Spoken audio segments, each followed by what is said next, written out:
So it should be snug. Yeah, that's a little, see, you might not be able to see that over there. I'll lift it up. So I can't lift it up and down. So that's good. Does it affect that the scion and the rootstocks are different diameters? Right. No, it does. Well, we'll get into different diameters in a second on the plants, but okay. But I could get away with both of this. Actually, not too bad either. So whatever one at this point I would feel comfortable about, or whichever one seems to be the predominant size. Try till you find one that fits. Yeah, but I don't want to spend too much time doing this. The other thing that I pointed out, but not is obvious, is that these, as the plant grows, just fall off. So you don't have to come back and collect them now, whether you want to have this trash around your farm. We end up taking them off when we plant them and collect them, but you don't have to worry about them. The silicon's a really nice product. We'll just slowly do that, okay? So these are clearly two different ones. So what I'll actually do is let me grab two are the same, right? So let's say this is my rootstock and this is my scion. And again, like I did in the presentation, rootstock's always to my left, scion's always to my right. And then I set this up nearby. Probably I'll do something like this. And I want to sit here. The only thing I don't have is like my speaker and my playlist, right? Other than that, I'm ready to go because it's a great time to listen to some tunes. So, so with this one, I'm just going to do my check on which one I like. If everything's going right, this is the one I predominantly use, the middle one. But I always have a little bit, depending upon what's going on. So, okay, so that's pretty good. So, the rootstocks are the only one I pull out, and then I will just clip out of the tray. And that actually lets me know as well, like which one's which. So, I'll take this out. I want to go below the cotyledon, so actually got a nice bunch of space there. And I want to take advantage of that too, because when I plant, the higher it is, the less likely it's going to get buried in the soil. But I don't want to go super high there. I'm going to just kind of go right about there. The tool you'll see when you start using it has a groove on there that you align the stem in and then does that angle for you. That's why this is helpful, because it gives you consistent angled cuts. A couple things you can do here as you're learning. You really start to feel, like right now I can feel it and I transfer that and I go over, and that's where the speed starts to happen. If you're just, there's other tricks you can do, but you've got this now and you can just kind of like line it up and just kind of see as well. So just like that. The only thing I don't have is a bucket to throw this in. So I'll take it off and it instantly gets out of my area so that I don't accidentally put it on something else. But that's important. So again, it's just a bucket right here, or I just take some sort of crate and just have it, and then I'll just throw it right down. But you can use it real quick and be like, okay, that looks pretty good. So I'm gonna go like that, and I can go a little bit lower and then just kind of do a check. Now, again, I'm going slower and more deliberate than what I would normally do, and I can kind of show you the two speeds. So that looks pretty good. Rootstock, scion. Okay, so I'll take this, and then I'm gonna just take that off. So it looks like this is my growth point now, right? And so now I'm taking a little burden off of the top. So you want to leave one leaf? You want not just one leaf, the growth point. This is where all the growth is going to come from. These were just leaves, but this is where the plant's going to continue to do its growth. And I just slide it in, and then I'm always sliding it at this angle so that I can see. So I'll walk around so you all can see that. Like, see how nice and consistent that looks? And you can see it.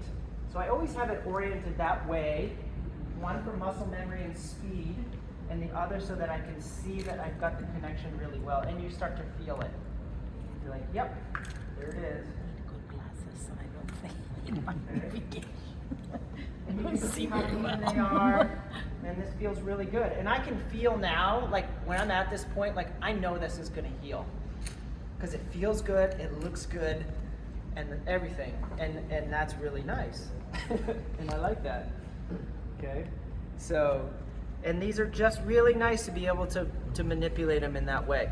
So what I was saying before, and you can pass this around, is that if you water them too much, the water gets shot up the plant and will push that off, and then there's no tissue there to connect. So this is really nice moisture. This is ideal. So this is the moisture that you Yeah, want. you wouldn't want to squeeze a root ball and get a bunch of water coming out of it. How much? You can pass that around too. Get Okay. if you overwater and it severs you the want to connection. try Is it like a touch light it to switch, or do get a you watch it and stop with water? So what can happen would be the clue, but it can happen a little bit slow. Your grafts should be able to kind of hang out for a little while on the table. If they start wilting like right away, then something's wrong. And like within a few minutes, right away. Would you go back over again in the first session on watering? Yes. When you would water? Water the day before, ideally. Soak it really, really well. You've got, you've got drainage. If you're doing bottom watering, that's a different timing because bottom watering can slowly be absorbed with the plant over the day, but several days. Let's say it's growing on a bench like this. Then just water it, soak it in really well the day before. Take it out of the bottom watering the days before. Let it sit in the shade, so that it's not growing anymore. Nothing's crazy is going to happen. They're not going to dry out in the afternoon or anything like that. Would you prefer bottom watering? I like it in a grow shed kind of environment. It's cleaner, it's easier. It waters for several days at a time. For this, like if I'm on a heat mat and it's inside somewhere, whether that's a barn or a shed, I have a picture I can show you. I like the bottom watering for that. If it's in the greenhouse, then I'm just using sprinklers and hoses. Do you ever put water in your bottom water during that post? No. Never. Yeah. No, that It's moisture like near here Okay. should be enough, and For healing. For healing. Yep, I will take the watering spray and spray them, and then before they go in the chamber, or the chamber's already cranking with the humidifier. All right, so this is what I'm doing. I'm in Chesterfield, Virginia. I'm rocking out to tunes, and I'll have these out a little bit more accessible like that. And I'm making that, and I feel that, and that feels pretty good. I'm gonna choose that one there. That's that.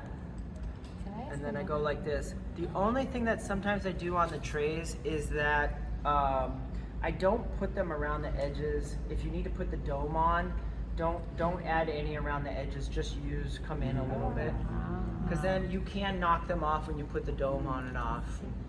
Okay. So with the tricks. healing chamber, I don't do that because I don't need to use the dome, but just something to think about. But that's it. I can do one of these bigger ones here, a little bit, but nothing's really different. Again, just go below the cotyledons. You've got a nice space here. These will probably be okay. They're a little bit bigger, but not too bad. You're out of my way. I'm gonna still stick with you. Now, this is where I say you could, if you're practicing, just put this right back in. And again, I would trim this up. Cotyledons usually fall off in the healing process anyways, but I would leave that like that. A lot of the growth right there, and then you can put it in, and that's a really nice graft. Except it's the same plant. It's beautiful, isn't it? It's beautiful. It's a cheap test. But Kind of. But this is what I was saying in part one. This is how you could test your healing chamber now. So And do a few process. of these. And process. Yeah, How you check do the it. process. Now you can't replicate how perfect that cut is. So now this could test your healing chamber and see how well you did. So on your first go around, do a few of these, and then with your other ones, and you can actually compare the healing rate and see if it's either the same or significantly worse. Okay, does that seem like a good enough? Maybe I'll just do a razor blade for you My real quick. question is, okay, so if this happens where your scion and your rootstock are Right. so different in diameter, what do you do? So you can do a couple of, I have tried to do this. So here, let's say I had to try to combine these two. This is gonna be a challenge for sure. So if this is my rootstock, I ideally wanna come below, but if I can't, I can still graft in here. It's, you know, it's not ideal, but it's doable. So I could take that and come up here. It's probably better than just throwing it all away. Exactly, I think so for Right. sure. It's a little bit of pruning, but it's better than not having any tomatoes in a farm share. Right. So then I go lower over here, so I can come down here. That looks pretty similar. Yeah. I got messed up. If the scion, if it's too much of a scion to rootstock ratio, and you're in a humid environment and that scion is closer to the ground Yes. in theory than it would be, is there much of a danger of the scion rooting Yes. and losing the Yes. benefit? Yes. Yeah. Yep. So there, I will plant. So when we plant, we always keep the root ball at soil level. We won't go deep, which is a common tomato planting. You don't want to bury this because you lose, the scion will root and you'll lose the benefits of your rootstock, especially with regards to disease.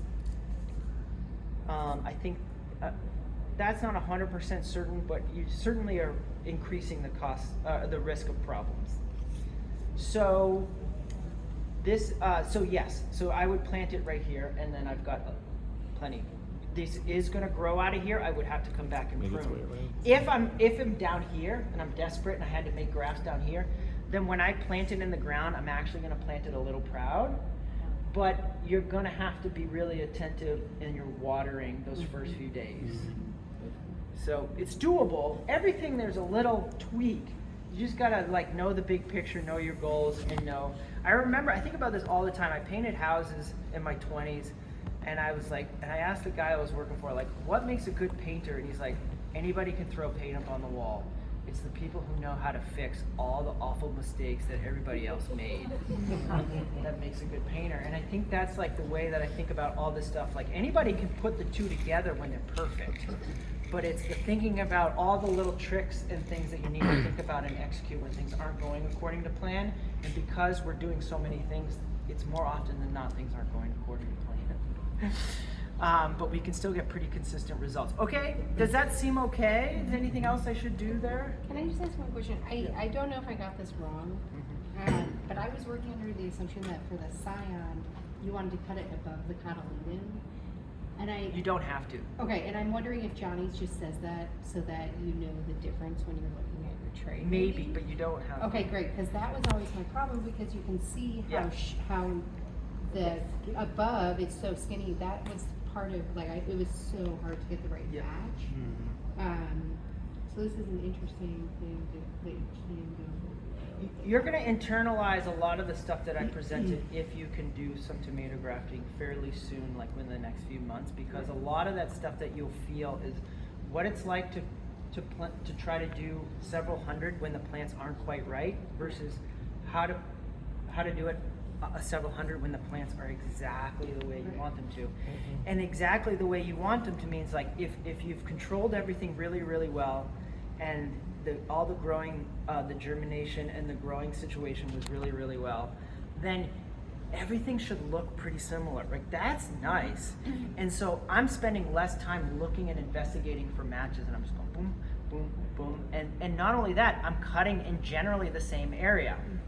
So when they're like this, then I got to investigate, I got to maybe measure, I'm going up above the cotyledon, way below the cotyledon to find the match. That's slowing me down 2, 3, 4 times. So instead of a 20-second, 15-second graft, it's now like a minute and a minute and a half. And I'm not, on my confidence level, you know, And my your nerves are other things fried. starting to It's been like 15 minutes and Yeah. more times.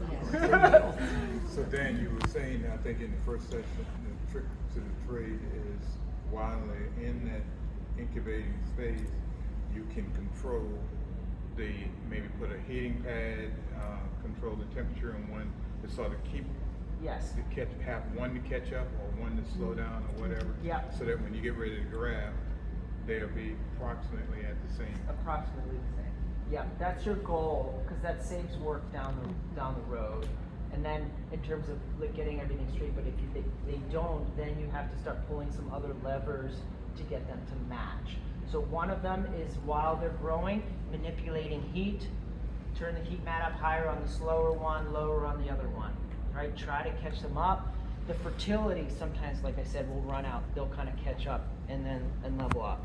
If they're just dramatically, it's a disaster, then you can start looking into side grafting and stuff like that. It's not worth trying to introduce or even doing a demo, I don't think, but maybe if we have time. I'm not that great at it. I haven't had much success because it's like a skill that I just don't even really want to bother with. I'm maxed out with this. So, and I just like this, and I like getting into routines and figuring something out. This is still long, right? This is going to be okay. It's still long. It's definitely going to need that little coffee stir support network.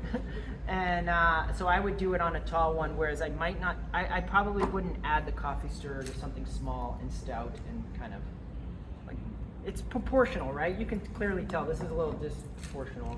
This is a little bit better. So, all right, does that sound okay? Do you want to get started and make sure we have plenty of time?